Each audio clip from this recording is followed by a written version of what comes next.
Hi everyone, very good afternoon to all of you and you're most welcome. Welcome to Selection Target.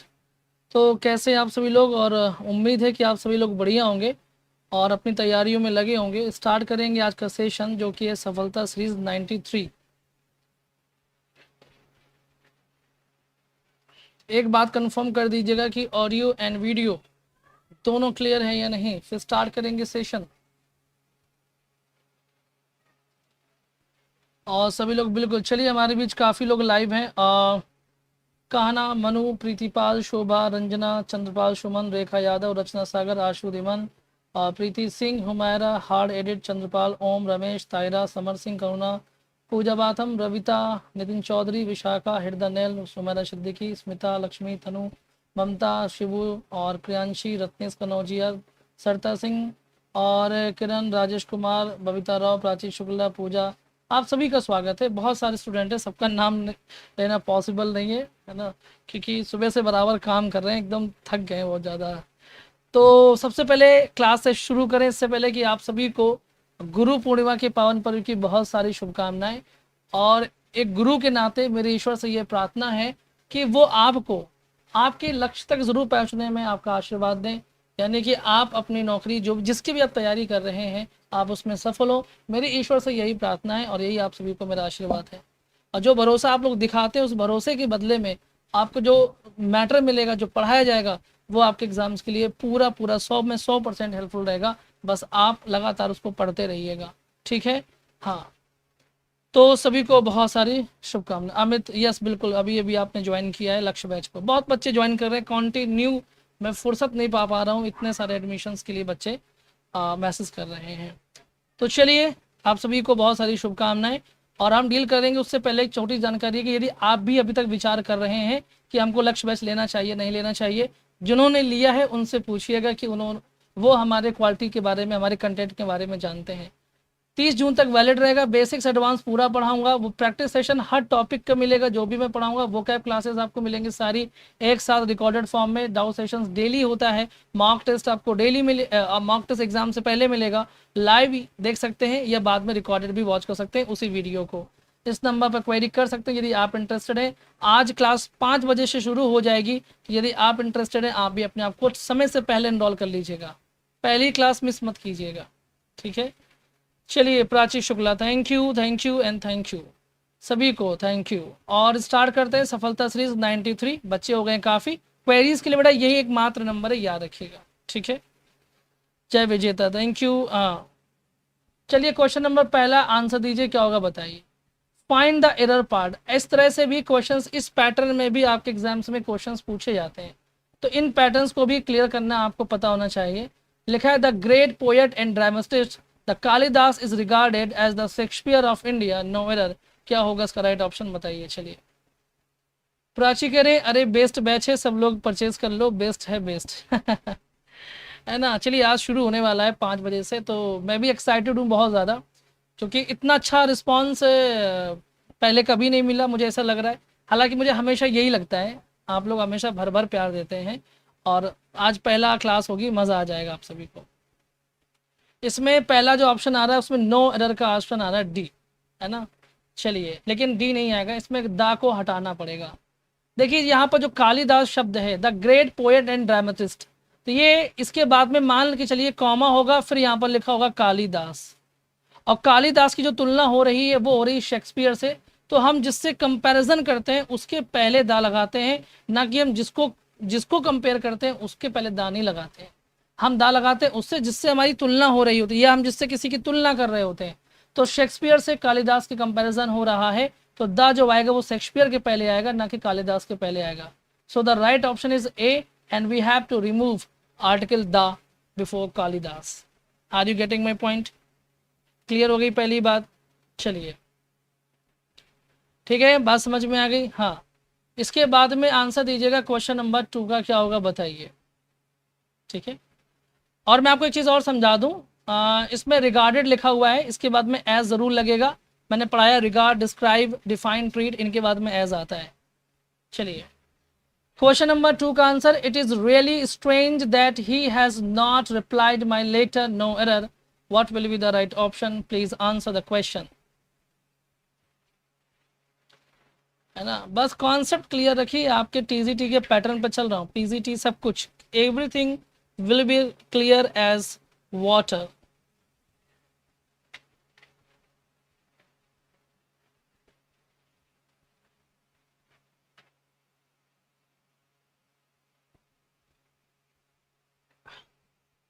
देखिए इसमें जो गलती है वो सी ऑप्शन में है, क्योंकि आपको पता है कि रिप्लाई के बाद में हम क्या यूज करते हैं, टू का यूज करते हैं, ठीक है।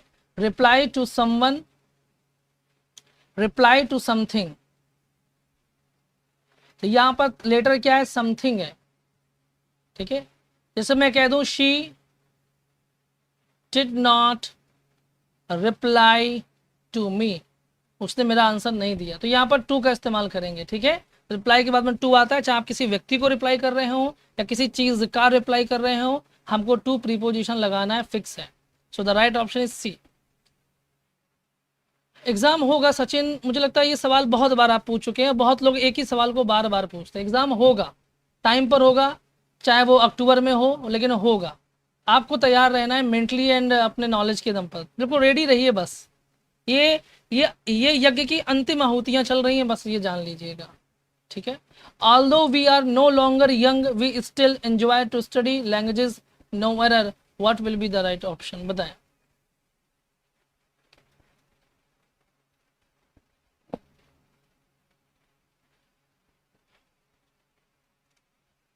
चलिए इसमें आपको पता है कि देखिए हमने आपको पढ़ाया कि एंजॉय के बाद में, बेटा एंजॉय के बाद में हम क्या यूज़ करते हैं, जीरंड यूज़ करते हैं। और वो कौन कौन से वर्ब हैं जिनके बाद में हम जीरंड यूज़ करते हैं, बताइए। तो मैंने आपको पढ़ाया कि और भी बहुत सारे वर्ब हैं, जैसे कि स्टॉप, स्टार्ट, पोस्टपोन, ठीक है। यदि इनके बाद में कोई वर्ब आती है तो वो क्या होगा, वो जिरंडियल वर्ब होगी, याद रखिएगा। कारण ये है कि ये सब क्या होते हैं, ट्रांजिटिव वर्ब होते हैं, और ट्रांजिटिव वर्ब को चाहिए होता है ऑब्जेक्ट, और जो ऑब्जेक्ट होगा वो जिरंड के फॉर्म में होगा, क्योंकि जिरंड को ही नाउन भी कहा जाता है, ये बात आपको पता होगी, ठीक है। नहीं पता है तो जान लीजिएगा, जिरंड को नाउन की संज्ञा दी जाती है, इन्फिनेटिव को भी नाउन की संज्ञा दी जाती है, ये बात जान लीजिएगा। क्वेश्चन नंबर 4 का आप लोग आंसर दीजिए, क्या होगा बताइए, ठीक है। Please answer the question number 4। Nuclear waste has traditionally been stored in steel drums. What are subject to rust? No error. What will be the right option? Please answer the question.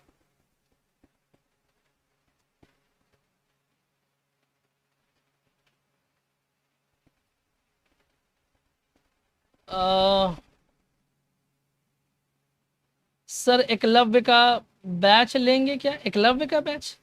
Eklavya का batch नहीं है, लक्ष्य का batch, लक्ष्य नाम से मैंने batch शुरू किया है, एकलव्य वाला कोई बैच नहीं है, लक्ष्य के नाम से बैच है, ठीक है। देखिए यहाँ पर बहुत सिंपल सी बात है कि क्वेश्चन नंबर 4 में क्या आएगा वो समझने की कोशिश करते हैं। तो लिखा है nuclear waste has traditionally been stored in steel drums, बिल्कुल सही है बेटा। ड्रम्स लिखा हुआ है तो ड्रम्स के लिए तो यहाँ पर अब आर बिल्कुल सही, इसमें क्या गलती, कोई गलती नहीं है। ड्रम्स प्लूरल है, और प्लूरल के लिए यानी बहुत सारे स्टील ड्रम में जो न्यूक्लियर वेस्ट होते हैं उसको इकट्ठा करने की बात की जा रही है, तो यहाँ पर आर में कोई गलती नहीं है। बट यहाँ वॉट नहीं आएगा, यहाँ पर दैट का यूज होगा। दैट का यूज क्यों होगा, क्योंकि एंटीसीडेंट दिया हुआ है। मैंने आपको पढ़ाया कि दैट यानी कि रिलेटिव प्रोनाउन का इस्तेमाल हम कब करते हैं, हम तब करते हैं रिलेटिव प्रोनाउन दैट का इस्तेमाल जब हमारे पहले एंटीसीडेंट दिया होता है तब, ठीक है। क्या दिया रहता है, एंटीसीडेंट दिया रहता है, तब करते हैं। और यदि एंटीसीडेंट नहीं है तो हम व्हाट रिलेटिव प्रोनाउन का इस्तेमाल करते हैं, ये बात भी मैंने आपको पढ़ा रखी है, ठीक है। जैसे मैं कह दूं कि बाई, जैसे मैंने कहा कि बाई खरीदिए, व्हाट यू वांट टू, ठीक है, व्हाट, ऐसा कुछ भी, what you want, what you want, ठीक है, बाई व्हाट यू वांट, जो भी आप खरीदना चाहते हैं खरीदिए।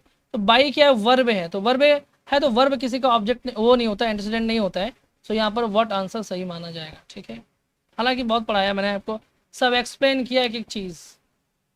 क्वेश्चन नंबर 5 का आंसर दीजिए, क्या होगा बताइए।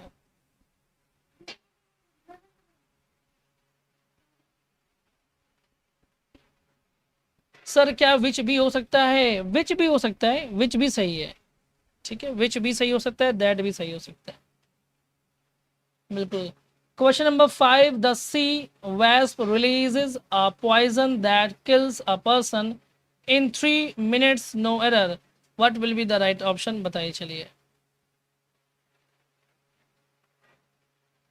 चलिए Indira Gupta, thank you and God bless you.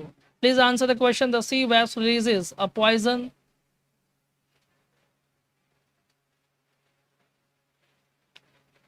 देखिए इसमें क्या होगा, देखिए जब आप पॉइजन लगा करके वो दे रहा है तो वो इसको काउंटेबल बना रहा है। हालांकि जहर एक अनकाउंटेबल हो सकता है, लेकिन यहाँ पर किसी स्पेसिफिक जहर की बात की जा रही है, मतलब कि एक, इसलिए यहाँ पर उसने आर्टिकल ए लगा करके आंसर दिया है। तो आपको वो ये कहना चाहता है कि दैट क्या है आपका, दैट आपका रिलेटिव प्रोनाउन है, तो इसके अकॉर्डिंग फिर यहाँ पर तो हमको किल्स लिखना चाहिए, तो यहाँ पर किल्स आएगा, so the right option is C हो जाएगा, C will be the right option हो जाएगा। ठीक है, देखिए कुछ चीज़ें हम डिसाइड नहीं करते, कुछ चीज़ें जब एग्जामिनर आपसे पूछता है तो हमें उसके पॉइंट ऑफ व्यू से आंसर करना होता है, ये बात ज़रूर ध्यान में रखिएगा। क्योंकि ग्रामर में आपको पता है कि एक्सेप्शंस भी होते हैं। यदि आप ये मान के चलेंगे ग्रामर में कि बस यही है यही है यही होना चाहिए, अगर आप ऐसी जिद के साथ में अपने आंसर्स को करेंगे एग्जाम में, तो आप विश्वास मानिए कि आप बहुत सारे क्वेश्चंस आसान वाले गलत कराएंगे।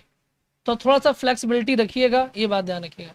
हर जगह रूल काम नहीं आता है, कभी कभी लॉजिक भी काम आता है, कभी कभी कॉमन सेंस भी एग्जाम में लगाना पड़ता है, और एग्जामिनर वो भी चेक करता है कि आपके पास में कॉमन सेंस है या नहीं, क्योंकि रट्टा सबको ही मार सकता है, कोई बड़ी बात नहीं है। ठीक है, तो इन बातों को याद रखिएगा। इसमें क्या होगा, in 1990 Vishnu Sharma was the first publisher to produce books which children really wanted read, no error, what will be the right option, बताइए।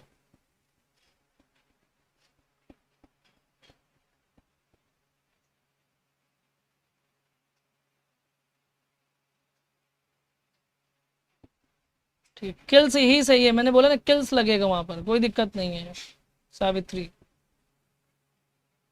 है ना।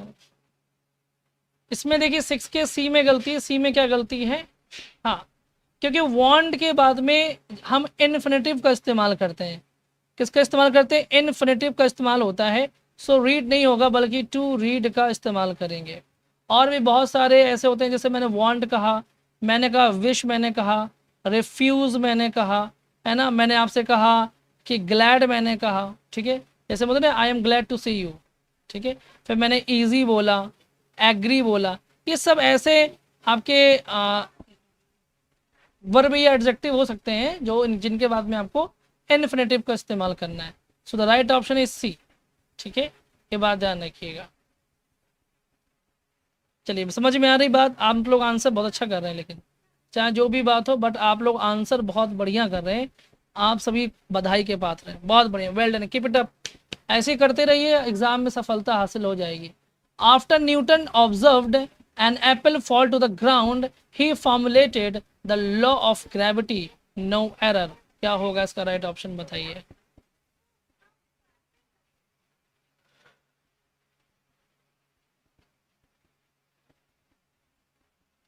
After Newton observed an apple fall to the ground, the formulated the law of gravity.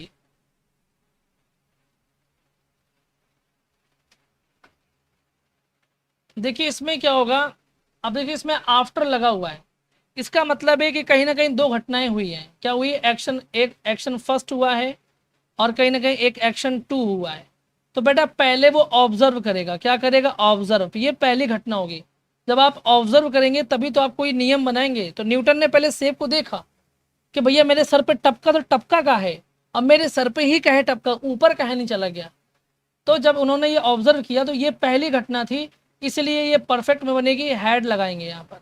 और ये चूंकि दूसरी घटना है तो यहाँ पर वर्ब की सेकेंड फॉर्म लगाएंगे, याद रखिएगा। So the right option is ए, और यहाँ लिखा जाएगा हैड ऑब्जर्व लिखा जाएगा, ध्यान रखिएगा, क्योंकि अलग अलग आप लोग आंसर कर रहे हैं। ठीक है, बात समझ में आ गई, हैड का यहाँ पर आंसर होगा, वेन नहीं लगाइए, हैड लगाइए। ठीक है, बात समझ में आ गई। चलिए अभी यही रूल मैंने पढ़ाए हैं, किसमें, टेंस में पढ़ाया अभी, सफलता में।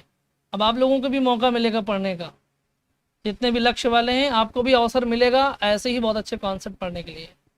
I am going two by new spectacles tomorrow, इसका आपको पैसिव बनाना है, बना करके दिखाइए बढ़िया से।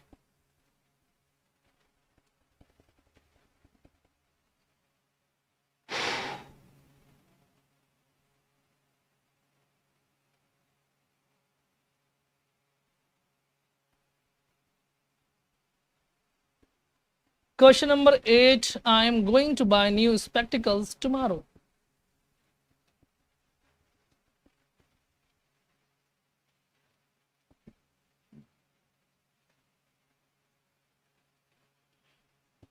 देखिए इसमें अलग अलग आंसर आ रहा है। पहली बात तो लिखा है I am going two by, तो जब इन्फिनेटिव आता है तो इन्फिनेटिव का हम क्या बना देते हैं, टू लगाते हैं प्लस बी लगाते हैं प्लस वर्ब की थर्ड फॉर्म लगाते हैं। लेकिन समझना होगा न्यू स्पेक्टिकल्स क्या आपका ऑब्जेक्ट है, तो आपने लिखा न्यू स्पेक्टिकल्स, ठीक है ये आपका, और स्पेक्टिकल्स प्लूरल है तो यहाँ पर आर आएगा, ये भी सही है। यदि आपको स्पेक्टिकल्स को सिंगुलर बनाना है तो आप लिखेंगे अ पेयर ऑफ, क्या लिखेंगे, अ पेयर ऑफ स्पेक्टिकल्स लिखेंगे आप, ठीक है। और फिर लगाएंगे इज लगाएंगे, ध्यान रखिएगा, अ पेयर ऑफ स्पेक्टिकल्स फिर इज लगाएंगे तो सही माना जाएगा, क्योंकि अ पेयर के हिसाब से ये एक की बात हो रही है इस वजह से।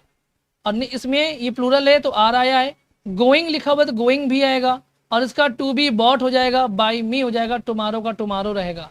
टुमारो का द नेक्स्ट डे में चेंज नहीं होगा, क्योंकि बेटा ऐसा चेंज केवल नरेशन में होता है, ये बात ध्यान रखिएगा। सो ए वाला सही है, इज होगा नहीं, और यहाँ पर आर के बाद में बीइंग लगा है, गलत लिखा, ये भी नहीं होगा, ठीक है। और यहाँ पर भी ये नहीं होगा, याद रखिएगा, ठीक है। So the right option is A will be the right option, ठीक है। हाँ चलिए, इसके बाद में आपको आंसर देना है क्वेश्चन नंबर 9 का क्या होगा। और मैं आपको एक बात बताऊंगा लास्ट में, जो मैंने उस दिन हैव वाला आप पूछ रहे थे ना सर, डिड वाला सही होगा या हैव वाला सही होगा या हैड नॉट वाला सही होगा, जो एक्टिव बनाना था आपको याद होगा वो क्वेश्चन, उसमें बेटा हैव वाला ही सही होगा। क्यों होगा वो मैं आपको बाद में समझाऊंगा, क्योंकि हैव का हैड होता है, डिड का हैड हो सकता है, वो बात मानते हैं, लेकिन ऐसे क्वेश्चंस में आपको हैव का हैड ही मानना है। और ये पूछा गया था मेघालय के एग्जाम में पूछा गया था, मेघालय का एक पुलिस का एग्जाम था उसमें, और आयोग ने उसी को सही माना है, ठीक है। अब मैंने भी वही बोला था, बट बच्चे जिद करते हैं तो फिर कुछ नहीं कर सकते, कुछ सवालों के जवाब वही होते हैं जो आयोग चुन लेता है। He said I intend to leave for Delhi tonight. अब देखिए विल यहाँ आएगा नहीं आपको पता है, शुड आएगा नहीं पता है, ये प्रेजेंट टेंस में, तो पास्ट टेंस में इंटेंडेड लिखेंगे तो ये सही है, C will be the right option. और इसमें भी गलत है, ये C will be the right option हो जाएगा। अरे बेटा क्वेश्चन नहीं था कोई कि आई हैड, आप यहाँ पर मैंने पूछा था आई हैड नॉट, फिर नीचे ऑप्शन में था कि डिड नॉट वाला, फिर था हैव नॉट वाला, ऐसा था ना कोई क्वेश्चन वो वाला, ठीक है। तो हैव वाले को ही चुनेंगे, और मेघालय में पूछा गया, ध्यान रखिएगा, ठीक है, क्योंकि आपके आर्गूमेंट में हम भी उस समय एक्सप्लेन नहीं कर पाए चीज़ों को। अरे चलिए छोड़िए, अभी कल परसों करवाया है भाई। तो doctor who specialises in skin diseases क्या कहलाता है, वो जो आपके बाल की खाल निकाल लेता है। जिन्होंने सेशन ही नहीं देखा होगा उनका तो हम कुछ नहीं कह सकते, मैं नरेशन के क्वेश्चन की बात कर रहा हूँ जो मैंने कल या सैटरडे या फ्राइडे को करवाया है, ठीक है, ठीक है, बात समझ में आ गई। हैव वाले को सही माना जाएगा, राखी हैव वाले को ध्यान रखिएगा। देखिए इसमें क्या होगा, इसमें जो डॉक्टर स्किन वाला होता है उसको बोलते हैं dermatologist, B will be the right option. जो टैक्सीडर्मिस्ट होते हैं, टैक्सीडर्मिस्ट होते हैं, ये मरे हुए जानवरों की खाल के अंदर भूसा भर करके उसको जीवित जैसा बना देते हैं, उसको बोलते हैं टैक्सीडर्मिस्ट। डर्मेटोलॉजिस्ट मतलब है त्वचा रोग विशेषज्ञ। कार्डियोलॉजिस्ट जो दिल का इलाज करता है, और गैरिएट्रिशियन का मतलब होता है जो बूढ़े लोगों का इलाज करता है, उसको बोलते हैं geriatrician. So the right option is B हो जाएगा, याद रखिएगा, ठीक है, बात समझ में आ गई। हाँ क्वेश्चन नंबर 11 का आंसर दीजिए क्या होगा। The opposite of the word deride is, deride का अपोजिट क्या होगा बताइए। चलिए देखें वोकैब के धुरंधरों, मैंने वोकैब तो बहुत रटवाया आप लोगों को, अब देखना ये कि कितने अभ्यास कर रहे हैं, हैं? अगर आप वर्किंग हैं तो आप अपना काम करिए, और साथ में पढ़ाई भी करनी पड़ेगी कहीं ना कहीं, क्योंकि कहीं ना कहीं ये इम्पॉर्टेंट है।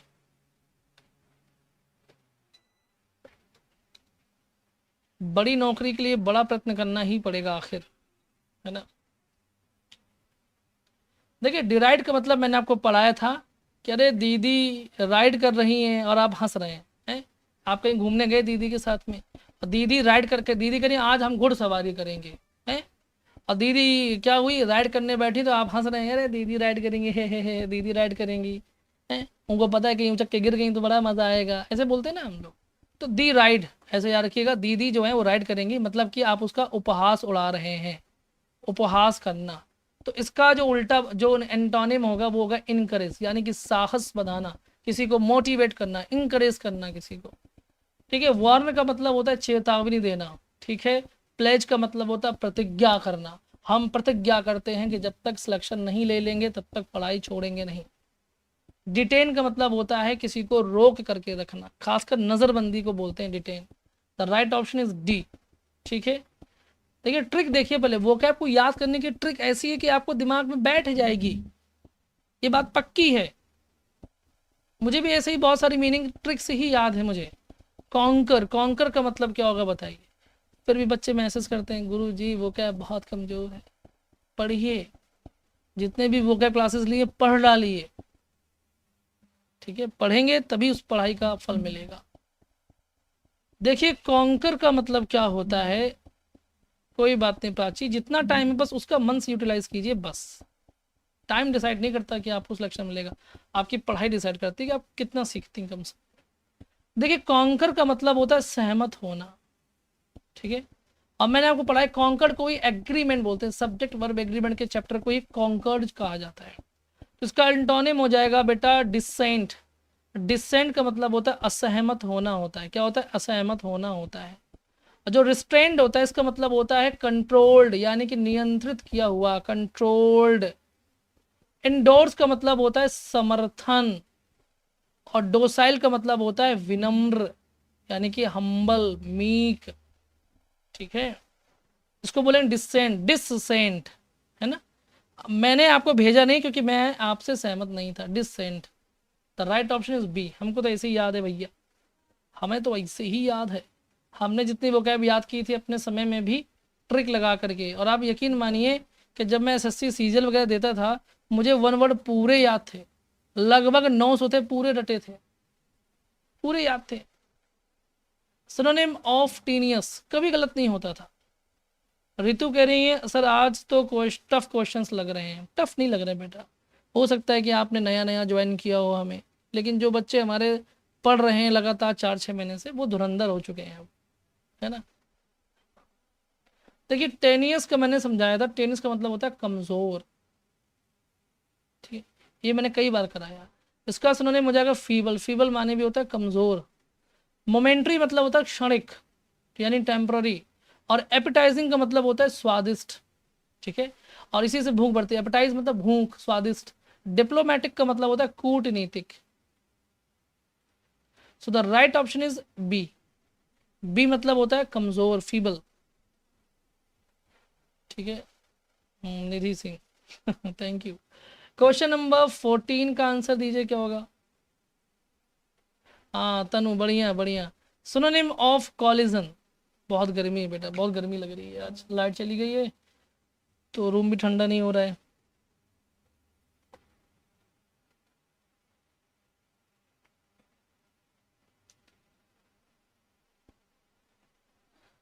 चलिए सिनोनिम ऑफ कॉलिजन, कॉलिजन का क्या होगा बताइए।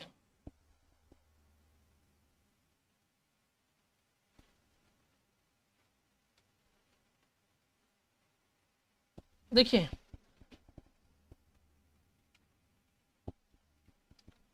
कॉलिजन का मतलब होता है विरोधाभास। क्या होता है, विरोधाभास। इसका हो जाएगा कॉन्फ्लिक्ट, हो जाएगा, B will be the right option. ठीक है। चलिए हरिकेश आपका पहला दिन है, welcome to Selection Target, subscribe कर लीजिए। फ्रगाइल का मतलब होता है वही, ठीक है, कमज़ोर। ठीक है। सिस्टम मेरा सही चल रहा है ना, कोई दिक्कत तो नहीं हो रही आपको, वीडियो में कोई दिक्कत तो नहीं महसूस हो रही है कि मुझे ही लग रहा है ऐसा। सरकमस्पेक्ट का मतलब होता है सावधान। ब्राइट का मतलब होता है चमकदार। ठीक है, so the right option is B. Question number 15 का आंसर दीजिए क्या होगा बताइए। ठीक है।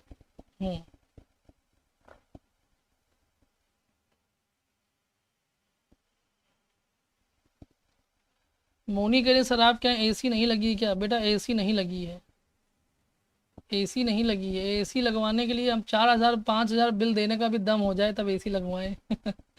बहुत गर्मी रहती है, बहुत गर्मी में काम करते हैं, आप ही के जैसे हैं हम लोग, है ना, ऐसा नहीं है कि हम कोई बहुत I know the house which he God built last year. ठीक है, इसमें क्या होगा देखिएगा, यहाँ पर विच हाउस में ये एडजेक्टिव का काम कर रहा है। किसका काम कर रहा है? एडजेक्टिव का काम कर रहा है, याद रखिएगा। चलिए देव पढ़िए, अगर गलत हो रहे हैं वोकैब तो पढ़िए बेटा, वोकैब को स्ट्रॉन्ग कीजिए। विच जो है वो हाउस को रिलेट कर रहा है तो एडजेक्टिव क्लॉज हो जाएगा। क्वेश्चन नंबर 16 में as I arrived at the station the train left. जैसे ही मैं स्टेशन पहुंचा ट्रेन फूट ली यहाँ से, है ना। हाँ चलिए इसमें क्या होगा, अब मेरा ना अपनी गांव की भाषा बोलने का बहुत मन कर रहा है। मैं बोला ना जाने तो मेरा मन नहीं लगता। चलिए यशवर्धन कह रहे हैं कि आप एसी लगवाइए, पैसे हम लोग दे देंगे। आपकी इस महानता के लिए बहुत बहुत धन्यवाद। एज आई अराइव्ड, चलिए इसमें क्या होगा बताइए, एडवर्ब हो जाएगा, एडवर्ब क्लॉज हो जाएगा। C will be the right option, adverb clause, है ना। ठीक है, तो ये एडवर्ब क्लॉज है, बात समझ में आ गई, ध्यान रखिएगा। सर आजकल एसी बहुत छोटी चीज़ है, नहीं मेरे लिए तो बहुत बड़ा मुद्दा है ये। Harikesh thank you for the compliment. चलिए इसका आंसर दीजिए, burglars all their wedding presents, इसका आंसर क्या होगा बताइए। नहीं सच में मतलब एकदम याद आ रही है अपने गांव की भाषा बोले की, बिल्कुल है, लगता है कि बिल्कुल है? लगता है मन से कि एकदम सब कुछ सिखा डाली पकड़ के आप लोगों ने।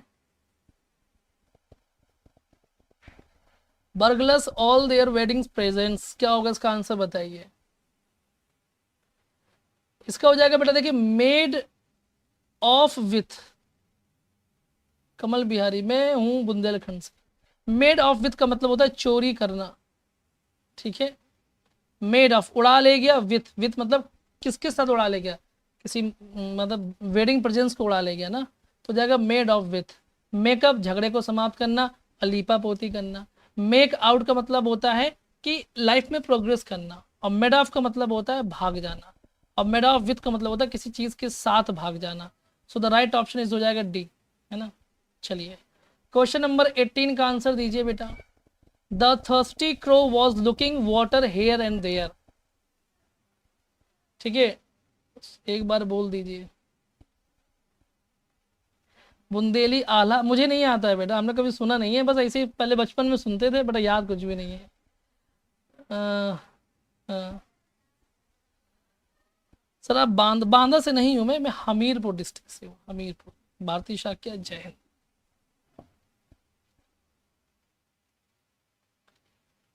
नहीं वाकई मजा तो बहुत आती है बोले में, एकदम बिल्कुल लगा था कि बस बोलते रहा है गाँव की भाषा।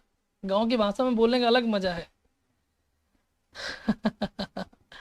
देखिए लुकिंग के मैंने कई शब्द बताए थे, है ना। लुकिंग यहाँ पर लिखा हुआ है, कोई बात नहीं, लुकिंग भी नहीं होना चाहिए फिलहाल, यहाँ पर लुकिंग भी नहीं होना चाहिए था क्योंकि लुकिंग सब में लिखा हुआ है। लेकिन देखिए लुकिंग यहाँ पर क्या होगा, लुकिंग लिखा हुआ है तो ठीक है, कुछ इसमें क्वेश्चन में गड़बड़ी ये हो गई है कि यहाँ पर सब जगह पर लुकिंग होना चाहिए था, सब जगह पर, और यहाँ से लुकिंग नहीं होना चाहिए था।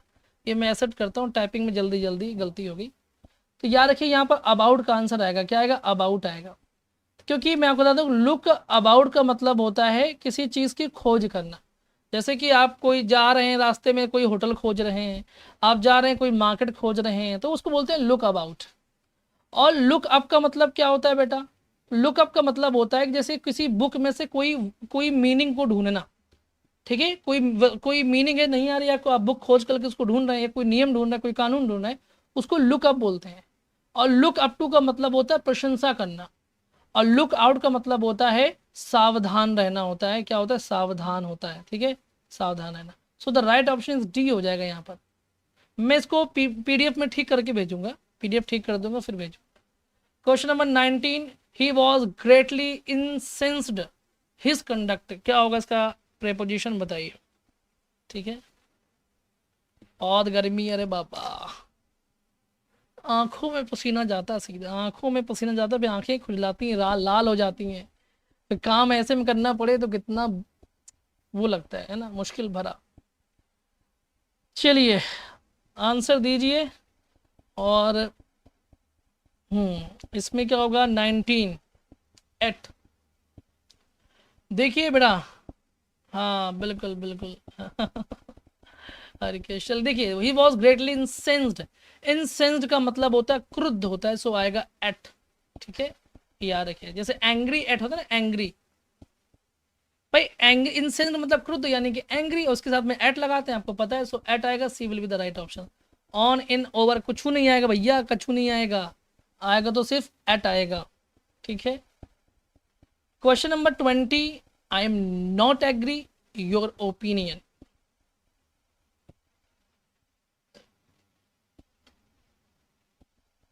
हाँ, कौआ आज तक प्यासा ही है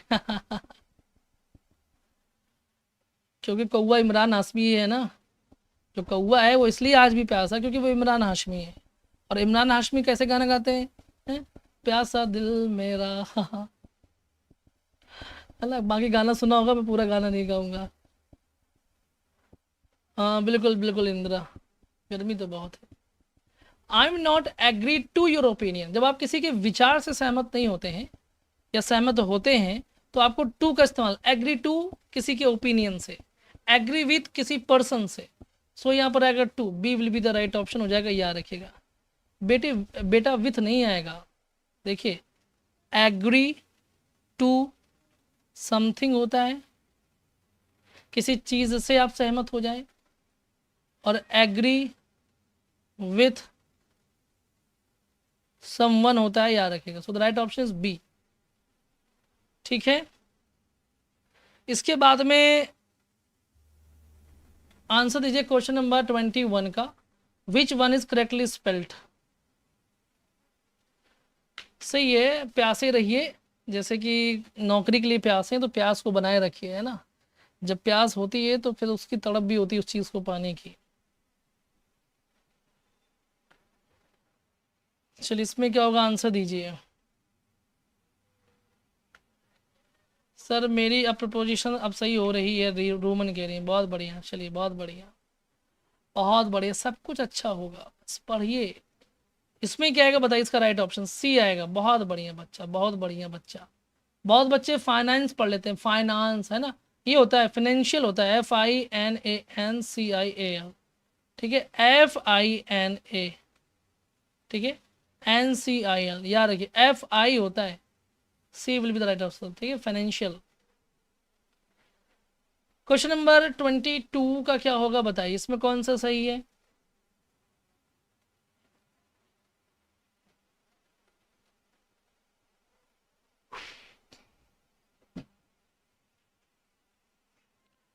चलिए please answer the question number 22, which one is correctly spelled.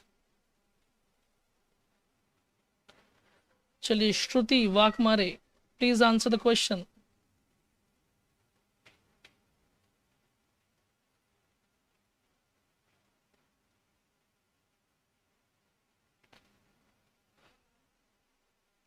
Twenty का ए आंसर आ रहा है, कुछ लोग बी कर रहे हैं, कुछ लोग सी कर रहे हैं, 20 का ए भी आ रहा है, बी भी आ रहा है, सी भी आ रहा है।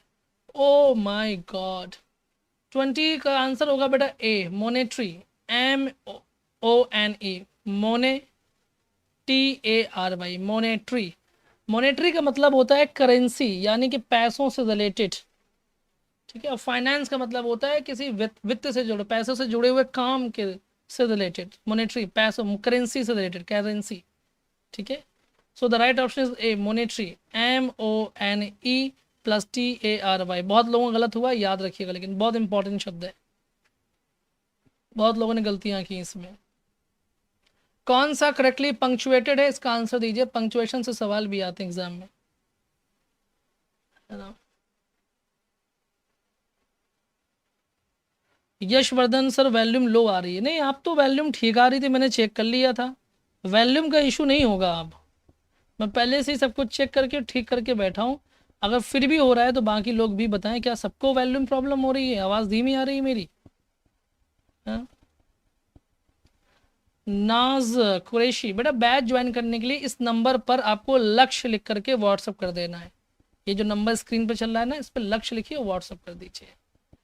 वो देखिए इसमें 23 का डी आंसर आ रहा है, कुछ लोग सी भी कर रहे हैं, कुछ लोग अलग आंसर कर रहे हैं, बट इसमें डी आंसर सही होगा, याद रखिएगा। देखिए पहली बात तो रानी चिल्ला रही है, ये जो सेंटेंस दिख रहा है आपको, ये एक नरेशन का फॉर्म आपको लग रहा होगा। कैसा फॉर्म लग रहा है? नरेशन का।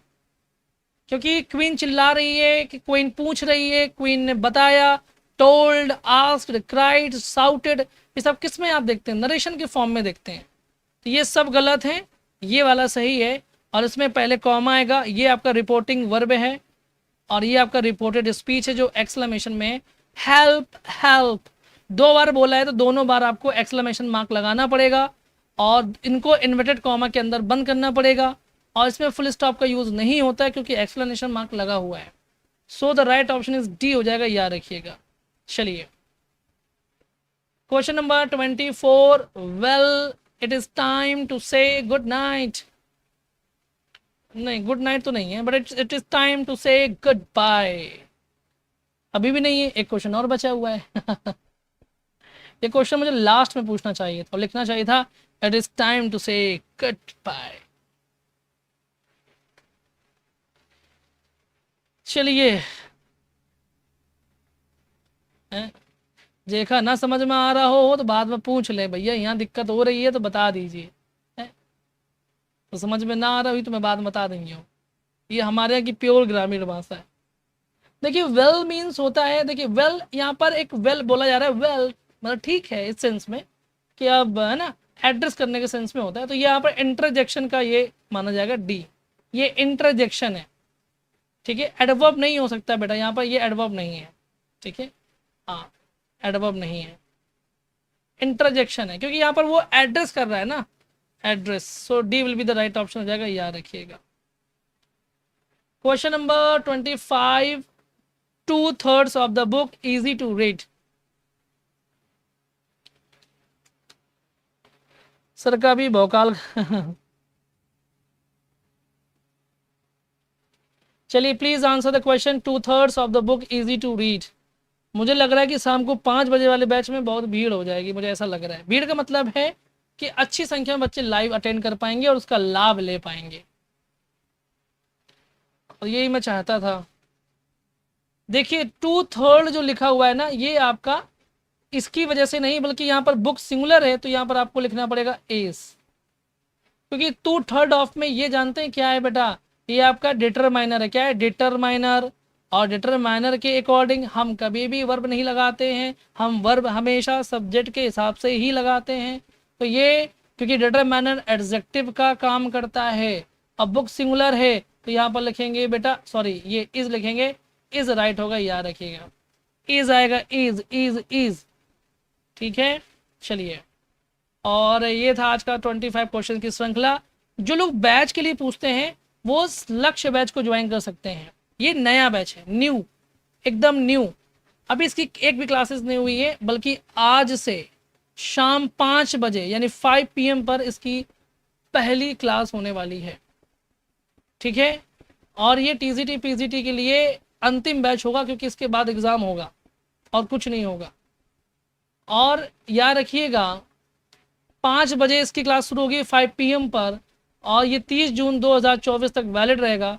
बेसिक से एडवांस पढ़ाऊंगा, पहले बेसिक क्लियर कीजिए फिर एडवांस लेवल पे। प्रैक्टिस सेशन हर टॉपिक की मिलेगी, और वोकैब क्लासेस आपको सारी रिकॉर्डेड मिल जाती हैं एक साथ। डाउट सेशंस डेली मिलेंगे, मॉक टेस्ट आपको डेली मिलेगा, नहीं सॉरी एग्जाम से पहले मिलेगा मॉक टेस्ट। लाइव देखिए या रिकॉर्डेड देखिए, इस नंबर पर क्वेरी कर सकते हैं यदि आप इंटरेस्टेड हैं। जो टॉपिक हो जाता है उसकी PDF नोट्स भी आपको मिलते हैं, याद रखिएगा। वोकैब के अलावा जितने भी PDF नोट्स होंगे और प्रैक्टिस सेशंस के अलावा वो कंसाइज रहेंगे, ध्यान रखिएगा, ठीक है। हाँ बिल्कुल सावित्री, मुझे याद है आपका मायका भरुआ है। फीस जमा करने के लिए इसी नंबर पे क्वेरी करना है, इसी नंबर पे। जो लोग रिकॉर्डेड चाहते हैं वो सफलता बैच ले सकते हैं, ये बैच खत्म होने वाला है।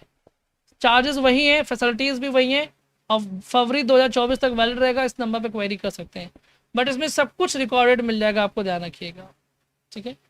ये नया बैच है, जिसको लेना है इसका स्क्रीनशॉट लीजिए, मुझे व्हाट्सअप कर दीजिए और प्रोसीजर ले लीजिए मुझसे, ठीक है। और इसी में नंबर नीचे लिखा है, सो नंबर यही वाला जो नीचे दिख रहा है आपको, ठीक है, 9889292697, ये नंबर है 9889292697, ठीक है।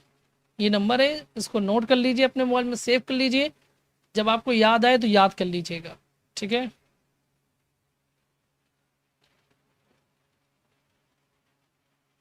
Sir did not steal and had not stolen में सेलेक्ट करना था, हैव नॉट स्टोलन तो चूज़ करके।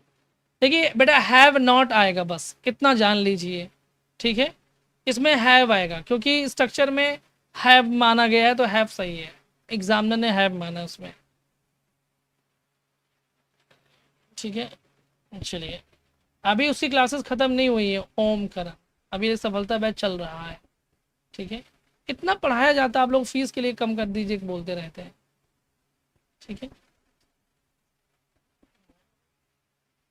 ओम अगर आपको कम करवानी है तो आप मुझे व्हाट्सअप कर दीजिए, मैं जितना गुंजाइश होगा उतना ही आपके लिए कर पाऊँगा, बाकी अगर आपको दिक्कत है, बाकी चार्जेस में कोई कमी नहीं रहती है ना, पढ़ाने में कोई कमी रहती है, झोंक के पढ़ाते हैं, मेहनत से पढ़ाते हैं, लगन से पढ़ाते हैं। और चलिए डेली क्लासेस लेता हूँ मैं आपको, है ना। ठीक है, अब चलिए आज के लिए इतना काफ़ी है, बहुत पजल्ड हो गए, थोड़ा आराम करेंगे क्योंकि शाम को 5 बजे क्लास भी लेनी है, तो बहुत टाइम नहीं है, सब कुछ देखना भी है।